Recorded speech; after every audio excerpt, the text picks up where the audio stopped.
You ever wonder what secrets might be hiding, like right under your feet? Well, today we're going to dive into a story about a simple garden that holds this incredible secret, a secret that actually connects generations, and it all starts with a single, totally impossible flower. It's a really cool idea, right? The thought that the biggest discoveries, they're not always somewhere far away. They could be waiting for us in the places we see every single day, just hidden. So that's really where our story kicks off. I mean, think about it. Picture your own backyard, or maybe a park you always walk through. What if, one morning, the ground itself just gave you a clue, a real mystery you just couldn't ignore? All right, so let's meet our main character. Her name is Maya, and her favorite place in the whole world is her grandma's garden. But then one morning, this place she knows so well, it shows her something that just shouldn't be possible. And this is what she finds. It's not just a flower with a bunch of colors. Its petals are actually moving, shimmering, shifting through the entire rainbow, all at once. It's like a tiny living sunset just popped up overnight.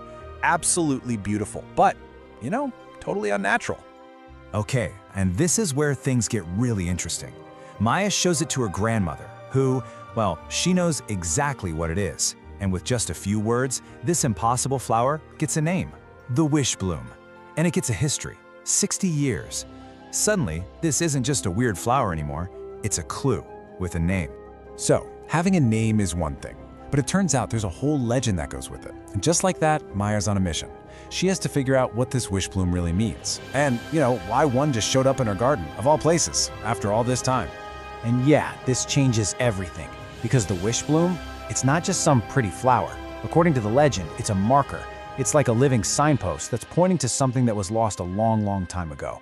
So for Maya, this goes from, that's weird, to a full-on call to adventure. So what does she do? She doesn't even think twice. She grabs her trowel and just starts digging right there at the base of the flower. And boom! Sure enough, her trowel hits something hard. Just a few inches down, she finds it. The secret the Wishbloom was pointing to all along. So, the big question is, what's in the box? It's not gold, not jewels, it's something way more valuable. It's a story. Inside is the journal of a woman named Helena Martínez, a botanist who lived right there in that same village decades and decades ago. And as Maya starts to read, it's like she's building a bridge through time. See, Helena's story starts back during the war, a really uncertain time. And because she was so worried about the future, she decided she had to preserve something beautiful. And now, all these years later, Maya's just found that message in a bottle. This is the last thing Helena wrote in her journal. And it's so much more than just a scientific record, It's a mission statement. It's this incredible act of hope, basically entrusting someone in the future, someone she'd never meet, with this huge task of bringing beauty back into the world. So now, with this journal, Maya's quest is crystal clear. She's not just a gardener anymore. Nope. Now she's a treasure hunter, and she's following a map left behind by a voice from the past.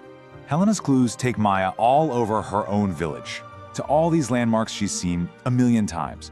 But now she's looking at them in a totally new way.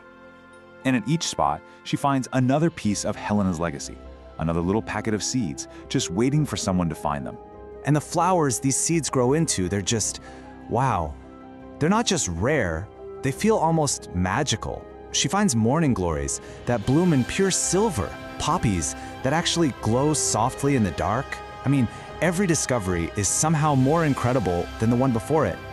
Okay, so Maya found all the seeds, but her journey is definitely not over.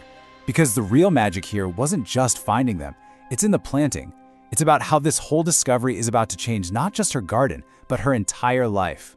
And right here, this is where the two parts of the story just click together perfectly.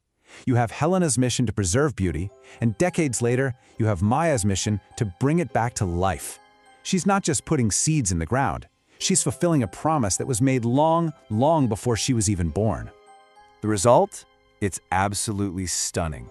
Her little garden plot becomes this local legend, like a living museum filled with lost beauty. And that first Wishbloom, the one that started it all, it never fades. It just stays there, this permanent, shimmering reminder of the secret it was guarding. And for me, this is the best part. Maya gets it. She understands that she's now part of this chain. So she starts her own journal, adding her story to Helena's, the legacy of the Wishbloom. It's now hers to take care of, and someday to pass on to someone else. So, the story leaves us all with a pretty big question, doesn't it? What kind of amazing secret might be buried just under your own feet? What Wishbloom is out there in your life, just waiting for you to get curious enough to bring it into the light?